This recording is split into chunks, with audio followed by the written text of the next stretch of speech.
Здравствуйте все! Канал Магия Песка. Старинные турецкие гаремные гадания на песке для вас.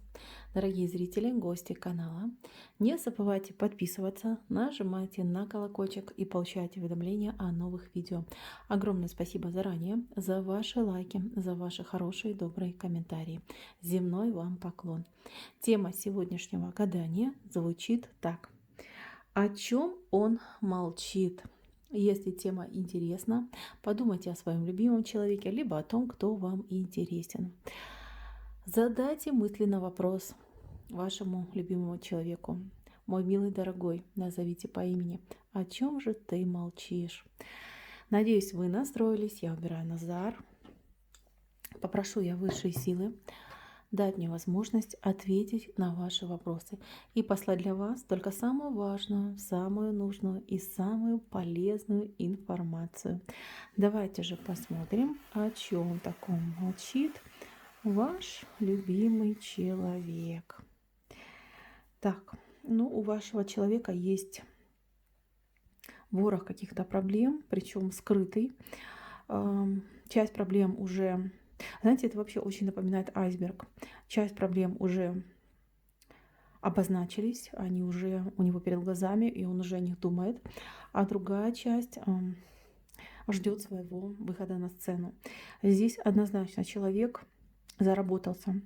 Человек слишком много на себя взял и, к сожалению, не справился с этой ситуацией. О чем он молчит? Но он молчит о том, что, скорее всего, ему грозит либо банкротство, либо какая-то катастрофа в делах, либо даже судебное какое-то разбирательство. Причем либо с ним кто-то будет судиться, либо ему с кем-то предстоит судиться. Здесь явно были какие-то хитрые моменты. Здесь по козьей голове и по шторму, да, по волнам, я могу сказать так, что был какой-то очень грандиозный скандал, очень громкий разговор, когда, ваш человек пытался пробить, да, загаданный человек пытался пробить эти стены, но, к сожалению, эти стены рухнули на него. Он многое поставил на кон и очень жестко проиграл. Вы знаете, у кого-то может даже отыграться, что человек действительно игроман и, возможно, даже проиграл деньги. Возможно, как-то нерассудительно вложил деньги. Возможно, его подставили. Возможно, то, что ему пообещали, не исполнили. И, знаете, кого винить? Себя винить, да. Человек пытается найти крайних, он пытается выкрутиться из этой ситуации. В самом начале эта ситуация не сегодняшнего дня, эта ситуация уже в развитии. Ему казалось, что это все страшный сон, что все сейчас выйдет через эти ограничения, за рамки ограничения, что он совсем справится, что у него там отличные друзья, прекрасные там знакомства, связи, прочее, прочее. А по факту оказалось, что он один, просто один. Мало того, возможно, он вам в принципе ничего не говорил, а если и говорил, то какими-то кусочками и урывками. И вы, например, да, его отговаривали, говорили, что, это как-то попахивает дурно, да, вот какая-то темная история, да, и темная лошадка, тот человек, на которого ты надеешься. А он отмахивался, говорил, ты ничего не понимаешь, я же там профессионал, я же все уже там пробовал не один раз. То есть человеку сейчас очень стыдно, ему очень обидно, и вы понимаете, даже посоветоваться не с кем. То есть тут может быть такая ситуация, что вот по этой козлиной голове, да, и по этому человеку самый близкий, на кого он надеялся, с ним очень дурно поступил. Я скажу честно, у вашего человека есть кредиты, долги есть. Кому-то он должен, причем конкретно. И на него сейчас, понимаете, все камни сыпятся, все. Если какие-то деньги попадают в руки, то он должен сразу их перенаправлять. Да? Вообще он занимается тем, что в поисках находится, в поисках решений и в поисках денег, да, чтобы перекрыться где-то что-то перетянуть, затянуть, вывернуться. Да? То есть он занят тем, что он выживает. Молчит он об этом, потому что стыдно, потому что не в чем хорошем признаться. Что он вам скажет? Я обещал тебе райскую жизнь, а на самом деле загоняют долги тебя и нашу семью. Либо да, я хотел на тебе жениться, но, к сожалению, по своей глупости я попал в очень серьезные неприятности. Теперь я должен, как лошадка, работать, да, чтобы выплатить там кредиты и долги. Ну, конечно, не может он этого сказать. Он и так боится, что вы считаете его мужчиной недалекого ума. В принципе, он где-то прав. Я вижу, что у вас есть насчет этого человека подозрения в его, ну, его, скажем так, рассудительности, да, потому что он иногда заигрывается, он становится как мальчишка, азартный, активный, ему нужно бежать туда и сюда, там порешать, здесь порешать, там у него друзья ждут, он все бросает, бежит к друзьям, то футбол, то пивас, и понеслось, да, то есть он может просто, ну, как говорится, да, забыть о каких-то своих обязательствах, либо их там отложить, причем дело там не требующее требующее срочного решения, он может задвинуть в самый дальний угол стола. Поэтому вы об этом, это для вас не ново, вы об этом и догадывались, вы видели какие-то его какую-то манеру, да, поведения, какие-то его неправильные подходы к жизни, и вам это не нравилось, возможно, даже вы из-за этого где-то спорили, ссорились, возможно, вы ему намекали.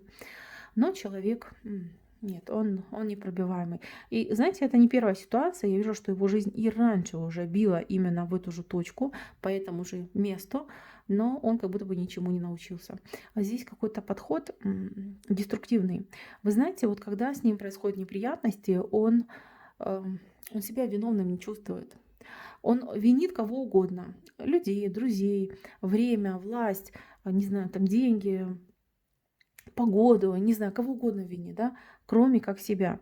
Он даже вас может винить, что вот, что ж она меня за руку не схватила, да, и из той ситуации не вывела. Вот если бы она это сделала, да, может быть, мы там бы с ней погрызлись, да, но, по крайней мере, я бы, может быть, не совершил столько много ошибок, там, не потратил столько много денег. У него есть транжирство. Он такой, он транжира, он глаза горят, да, мозг отключается, а руки расплачиваются. Вам не нравится, вы уже видели эту его черту. Возможно, что-то для вас он такое делал, что, ну, как бы, да, вызвало восторг, а с другой стороны недопонимание, да, как человек может там на последние деньги там купить каких-нибудь дорогих подарков, либо какие-нибудь шикарные цветы подарить, да, при этом у самого там, извините, моль в кармане завелась, да. Здесь человек ребенок, он незрелый. Сколько бы ему лет не было, тут именно незрелый подход к жизни. И знаете, что интересно? Я не вижу, чтобы он поменялся. Вот у этого человека как будто бы вот есть, у человека удачу воруют в жизни, а у этого как будто бы мозг, извините, украли. Но это утрированно, говорю, пожалуйста, я никого не хочу обидеть. Но ситуация вот, ну реально взрослого ребенка, когда человек живет одним днем, как бабочка, да, хочу именно здесь и сейчас, и там на остальное мне, грубо говоря, там положить, да, и все подождет, пока я не удовлетворю свои желания. С этим человеком, конечно, драйв, с ним весело, с ним ярко, с ним зажигательно, но для жизни, для серьезных стабильных отношений это не то. Человек не подходит. Смотрите, тут еще другая линия идет. По другой линии человек мог спутаться с кем-то. То есть человек ваш мог, ну, поддастся на соблазн, да, не знаю, как правильно сказать. Я не вижу здесь каких-то активных сцен интимной жизни, да, с другой женщиной. Я вижу другую картину, что есть некая дама, хитрая дама, дама прожженная, да, как это правильно сказать. То есть она охотница. А ваш мужчина понравился, ваш мужчина показался классным, перспективным, ресурсным, и она к нему начала вот такой хитрой змейкой заползать в штанишки.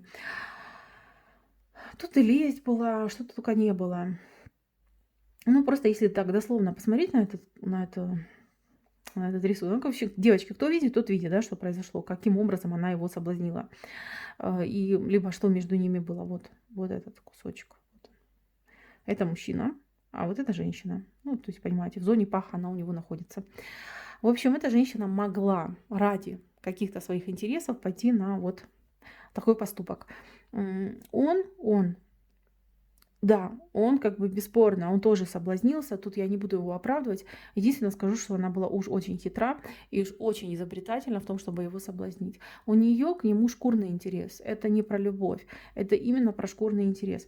Возможно, он очень сильно сожалеет сейчас о содеянном, но вот этот страх, что вы, например, узнаете, что он где-то с кем-то там соблазнился, да, его просто, ну, убивает, да, убивает очень токсичное состояние, и ваш мужчина, он может прятаться, отключаться, уходить, закрываться, в глаза не смотреть, придумывать всякие там отговорки. Вы знаете, ему проще с вами там поссориться, да, чем смотреть вам в глаза. То есть он виноват, он надеется, что пройдет время, все осядет, уйдет. Плюс эта дамочка может ему как-то там шантажировать, как-то проявляться негативно в его сторону, но тем не менее.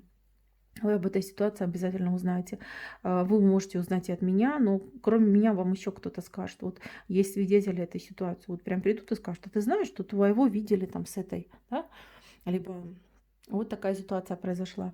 Я вижу, что вам, конечно, будет очень беспокойно. Возможно, даже вы там порвете его вещи, порежете их там на мелкие кусочки, что-то вот, может, его какие-то подарки побьете, порвете фоточки, там удалите. Но вот эта боль, она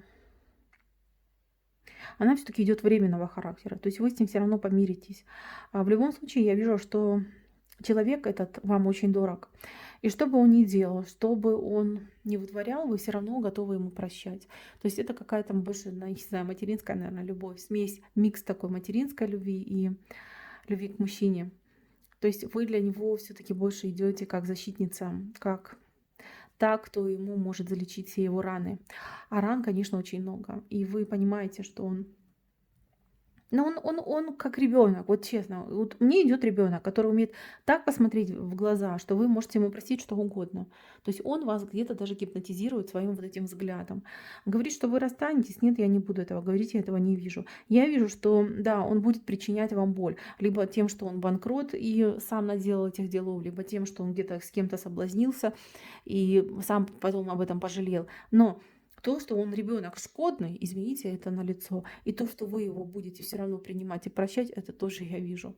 Мои милые, здесь видно у вас отношения кармические, и поэтому вы вот так вот друг к другу приклеились, да. И, как говорится, одна рука отталкивает, а другая принимает. Отношения ваши непростые, абсолютно непростые, но есть яркие моменты, за которые вы держитесь, вернее, вдвоем держитесь. И эти моменты, они перекрывают весь негатив, который происходит между вами. Мужчина скрытный. Как поступать с этим мужчиной? Ну, каждая пусть решит сама для себя. Я лишь могу порекомендовать, конечно, прям либо жестко контролить этого человека, прям жестко-жестко. Вот бывают такие вот прям вот подкаблучник, но это, наверное, самая жесткая форма подкаблучника. Прям все, чтобы он прям, извините, без вашего разрешения и пукнуть не мог, да, чтобы все вы про него знали, чтобы он четко исполнял ваши инструкции. Либо, ну, принимайте его как ребенка, да, шкодного, непослушного ребенка. То есть решать только вам. Я не вижу тут золотой середины, но и я вижу то, что вы уже просто в друг друга проросли. Вы без друг друга просто не можете. И ваше расставание, оно будет настолько кровоточивым и болезненным, что, ну, поймите, тут нету профитов, которые бы могли это перекрыть. На сегодняшний момент, да, мужчина шкодит, вы его постоянно вытягиваете. Вы мать Тереза, а он, извините, раздолбай за слово. Ну, так оно идет. Девочки, молитесь за этого человека. Если любите, молитесь, просите у Всевышнего дать ему вразумление, чтобы он хотя бы поубавил вот эту свою спесь и вот это свою горячность, да, вот у него все внутри прям начинает гореть, вот прям горит, пока он не сделает, он горит внутри. Это нужно смотреть, конечно, отдельно, что это такое, почему оно с вашим мужчиной произошло, и почему он такой. Но вы, как любящая женщина, за любимого человека, вы можете выпросить ему спокойную жизнь, успокоение, чтобы не было вот такого шторма в его жизни, да, 9-й балл, чтобы не случался, вернее, 9-й вал, чтобы у него было поспокойнее в жизни, да, чтобы он поспокойнее относился к своим делам, к людям вокруг, чтобы он наконец-таки сосредоточился на чем-то одном и спокойно начал жить. Молитесь за него. Я вижу, что получится. Я вижу, что да, не сразу, да, не быстро, да, еще будет много интересных ситуаций, но тем не менее вы можете выпросить для этого человека спокойствие. Это мой вам совет. Так, гадание мое на этом закончено. Спасибо всем за внимание. Всем пока-пока.